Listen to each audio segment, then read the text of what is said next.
After 5 minutes po, ayan. Huwag po natin masyadong lutuin yung manay tsaka yung gulay. 5 minutes sakto lang po, ayan. Palamigin po natin yan. Patay na natin. Palamigin po. Pagka palamig, lalagyan po natin siya ng harina tsaka ng itlog. Ilagay natin sa patiktikan para po mawala yung sabaw. Patiktikin po natin. Hindi po pwede po yung yung maraming sabaw. Kaya kailangan po tuyo yan. Ayan. Para maganda po siyang ibalot.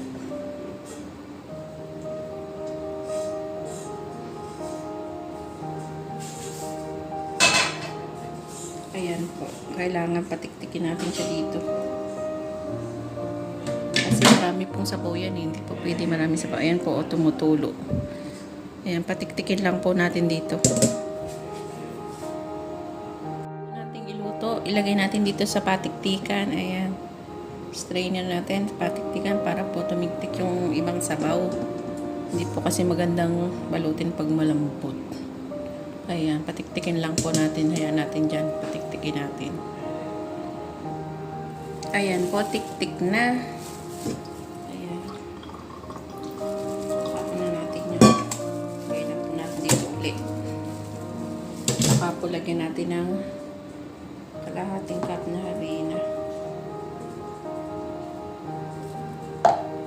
Saka po isang itlog.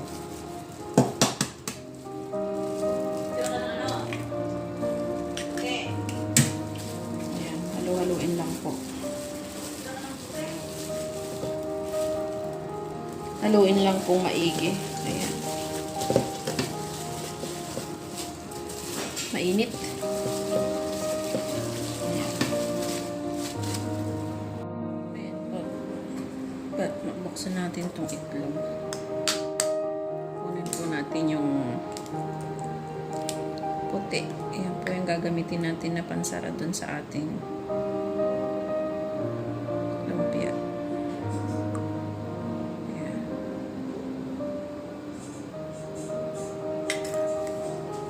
Ito po yung gagamitin natin pansara dun sa sa pandikit dun sa ating lumpia. Ayan.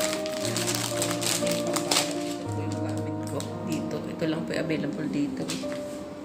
Ayan. Ano lang po.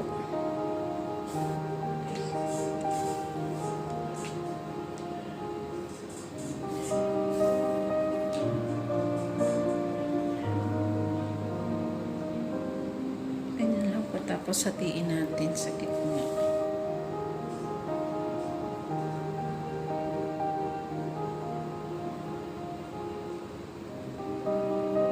Ayan. Ganyan po. O kaya naman po hatiin muna natin bago tanggalin.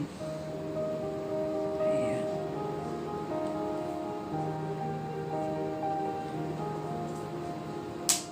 Ayan. Tsaka natin tanggalin. Ayun.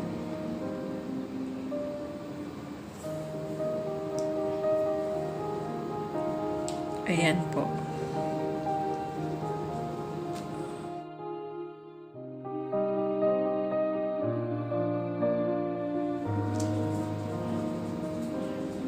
Ayan po, magbabalot na tayo. Ayan po, lagyan natin ng isang kutsarita.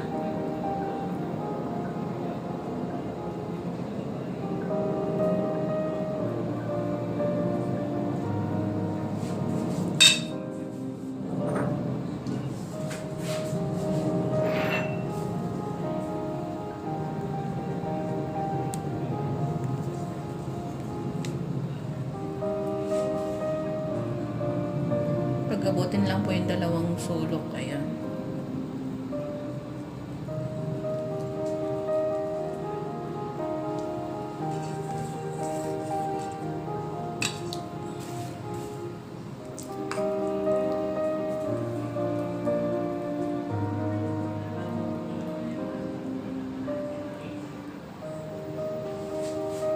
Ayan pa isang kutsarita tapos pag-abutin yung dalawang sulok.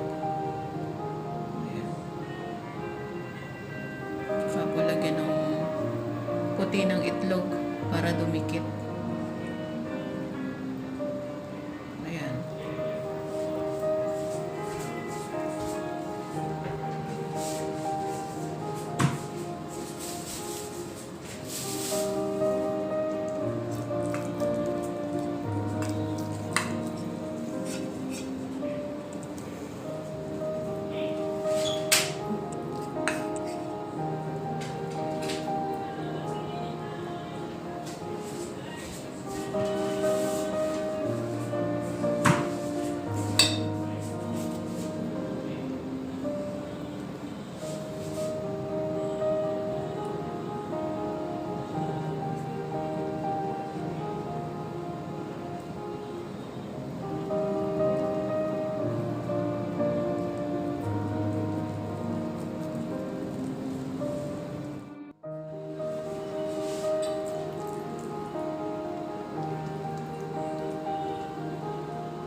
Isang kutsarita lang po ng karne.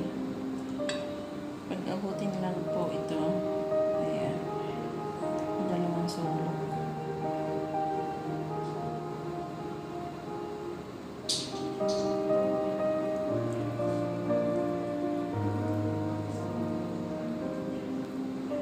Lagyan po ng itlog na puti. Yung puti ng itlog para dumikit.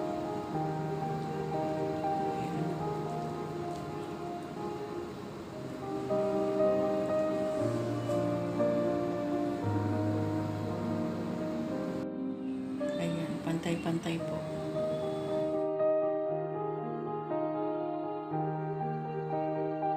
Magluluto na po tayo. Ayan. Painitin lang po yung kawali at ilagay yung ating mantika. Pag mainit na po yung mantika natin, ihulog na po natin yung ating lumpia. Kailangan po kalahating litrong mantika ang gamitin natin para maganda po ang resulta ng ating ipipirito.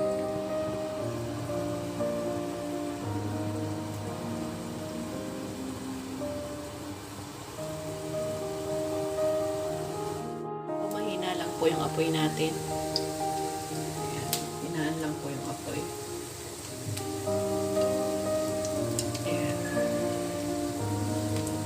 Mabilis lang po nating lulutuin yan. Mga 4 minutes sa mahinang apoy po. Kasi luto na po yan eh. Parang palulutungin na lang po natin itong... Hindi na po natin kailangang lutuin ng matagal dahil nga po luto na po yung karne natin.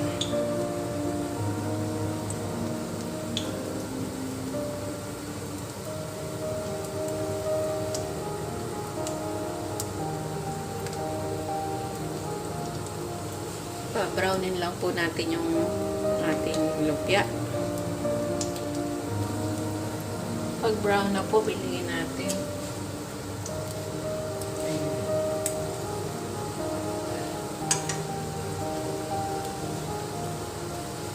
Para lutuin naman po natin yung kabilang side.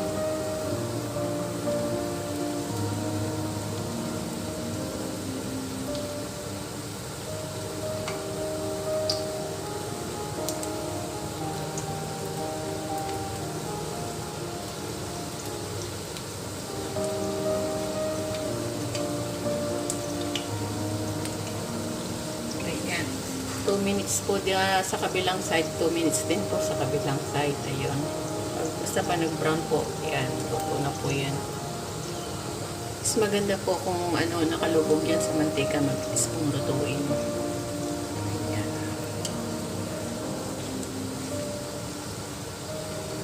Check lang po kung brown.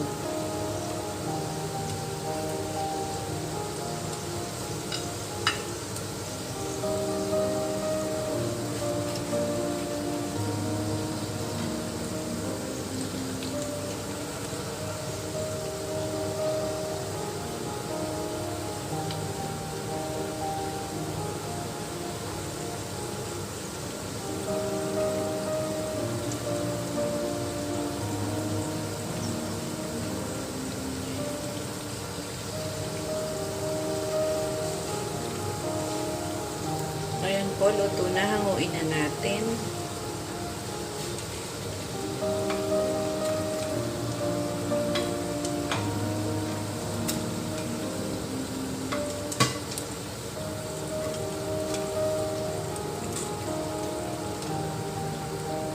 lagyan po natin ng kitchen towel para po tumigpik yung mantika na titira dyan. Para hindi masyadong mamantika.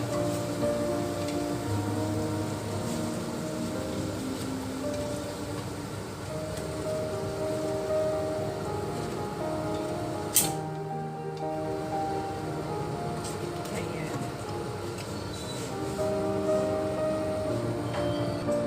Ilagay pa po natin yung natitira nating lumpia.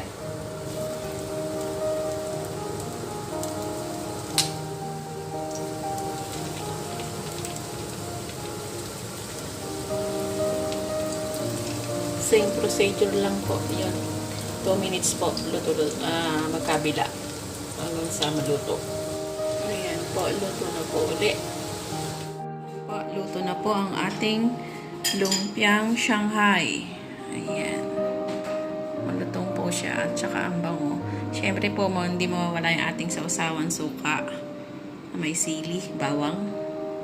Ayan po. Ang sarap. Thanks for watching. Bye-bye.